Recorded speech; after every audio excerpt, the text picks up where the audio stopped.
आप सभी को जय श्री कृष्ण। आज हम एक नया प्रसंग सुनेंगे। किसी समय सनातन देव विष्णु 10,000 वर्षों तक भीषण युद्ध करके अत्यंत थक गए थे। तदंतर एक समतल तथा शुभ स्थान पर पद्मासन लगाकर पृथ्वी पर स्थित प्रत्यंचा चढ़े हुए धनुष पर गर्दन टिकाए हुए उस धनुष की नोक पर भार देकर लक्ष्मीपति भगवान विष्णु सो गए और थकावट के कारण देव योग से उन्हें गहरी नींद आ गई। कुछ समय बीतने के बाद ब्रह्मा, शिव तथा इंद्र सहित सभी देवता यज्ञ करने को उद्यत हुए। वे सब देव कार्य की सिद्धि हेतु यज्ञों के अधिपति जनार्दन भगवान विष्णु के दर्शनार्थ वैकुंठ लोक को गए। उस समय उन्हें वहां न देखकर वे देवतागण ज्ञान से दृष्टि से देख करके वहां पहुंचे जहां भगवान विष्णु विराजमान थे। वहां उन्होंने सर्वव्यापी भगवान विष्णु को योग निद्रा के वशीभूत होकर अचेत पड़ा हुआ देखा। तब वे देवगण वहीं रुक गए। सभी देवताओं के वहां रुक जाने के बाद जगतपति विष्णु को निद्रा मगन देखकर ब्रह्मा, रुद्र आदि प्रमुख देवता अत्यंत चिंतित हुए। तदंतर इंद्र ने देवताओं से कहा, हे श्रेष्ठ देवगण, आप क्या किया जाए। हे श्रेष्ठ देवताओं, अब आप सभी यह विचार करें कि इनकी निद्रा किस प्रकार भंग की जाए। तब शिवजी ने इंद्र से कहा कि इनकी निद्रा का भंग करने से महान दोष लगेगा, किंतु हे श्रेष्ठ देवगण, यज्ञ कार्य भी अवश्य करणीय है। इसके बाद परमेष्ठी ब्रह्मा जी ने पृथ्वी पर स्थित धनुष के अग्रभाग को खा जाने के लिए दीमक का सृजन किया। उन्होंने यह सोचा कि दीमक के द्वारा धनुष का अग्रभाग खा लिया जाने पर धनुष नीचा हो जाएगा, तब वे देवादिदेव विष्णु निद्रा मुक्त हो जाएंगे। ऐसा होने पर निसंदेह देवताओं का संपूर्ण कार्य सिद्ध हो जाएगा। अतः सनातन ब्रह्मा जी ने दीमक को इस कार्य के लिए आदेश दिया। तब दीमक ने ब्रह्मा जी से कहा कि देवादिदेव जगतगुरु लक्ष्मीपति भगवान विष्णु का निद्रा भंग मैं कैसे करूं, क्योंकि नींद में बाधा डालना, कथा में विघ्न पैदा करना, पति पत्नी के बीच भेद उत्पन्न करना एवं माँ पुत्र के बीच वैर भाव पैदा करने के लिए षड्यंत्र करना ब्रह्म हत्या के समान कहा गया है। अतः मैं देवादिदेव भगवान विष्णु का सुख क्यों नष्ट करूं। हे देव, उस धनुष का अग्रभाग खाने से मेरा क्या लाभ है, जिसके लिए मैं ऐसा पाप करूं।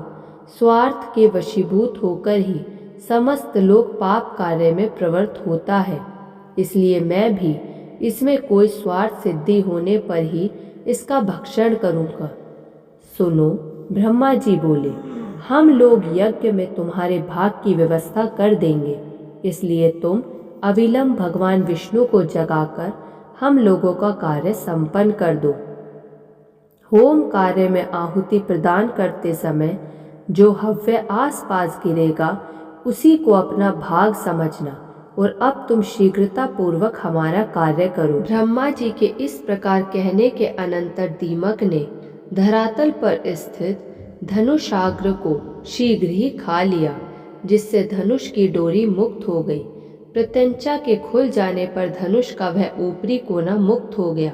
इस प्रकार एक भीषण ध्वनि पैदा हुई, जिससे वहां सभी देवगण भयभीत हो गए। ब्रह्मांड शुद्ध हो उठा, पृथ्वी में कंपन होने लगा, सभी समुद्र उद्गिन हो गए, जलचर जंतु व्याकुल हो उठे, प्रचंड हवाएं प्रवाहित होने लगी, पर्वत प्रकंपित हो उठे। किसी दारुण आपदा के सूचक उल्कापात आदि महान उपद्रव होने लगे। सूर्य तिरोहित हो गए तथा सभी दिशाएं अत्यंत भयावह हो गई। यह सब देखकर देवता लोग चिंतित होकर सोचने लगे कि इस दुर्दिन में अब क्या होगा। हे तपस्वियों, वे देवतागण ऐसा सोच ही रहे थे कि किरीट कुंडल सहित देवादिदेव भगवान विष्णु का सिर कहीं चला गया।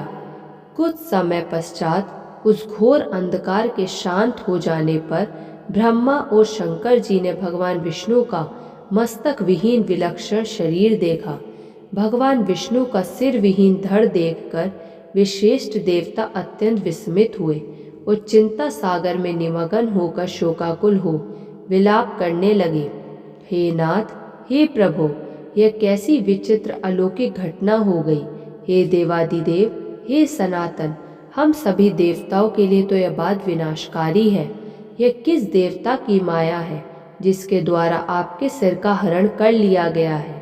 आप तो सर्वदा अच्छेद्य, अभेद्य और अदाय हैं। हे विभो, इस प्रकार आपके चले जाने पर हम देवता तो मृत्यु को प्राप्त हो जाएंगे। हम लोगों के प्रति आपका कैसा स्नेह था। हम लोग स्वार्थ के कारण ही रुदन कर रहे हैं। संकट की यह स्थिति ना तो दैत्यों ने, ना यक्षों ने, ना राक्षसों ने ही पैदा की है, अपितु हम देवताओं ने ही यह विघ्न उत्पन्न किया है। तथापि हे रमापते, इसमें किसका दोष समझा जाए। हम सभी देवता पराश्रित हैं। हम इस समय कहाँ जाएं और क्या करें। हे देवेश, हम मूढ़ बुद्धि वाले देवताओं के लिए अब कहीं भी कोई शरण नहीं है। यह कोई सात्विकी, राजसी तथा तामसी माया भी नहीं है जिसके द्वारा आप मायापति जगत गुरु का सिर काटा गया है। तब शिव सहित समस्त देवताओं को करुण क्रंदन करते हुए देखकर वेद वेत्ताओं में श्रेष्ठ देवगुरु बृहस्पति जी ने उन्हें सांत्वना देते हुए कहा, हे महाभागो, अब इस प्रकार क्रंदन से क्या लाभ है।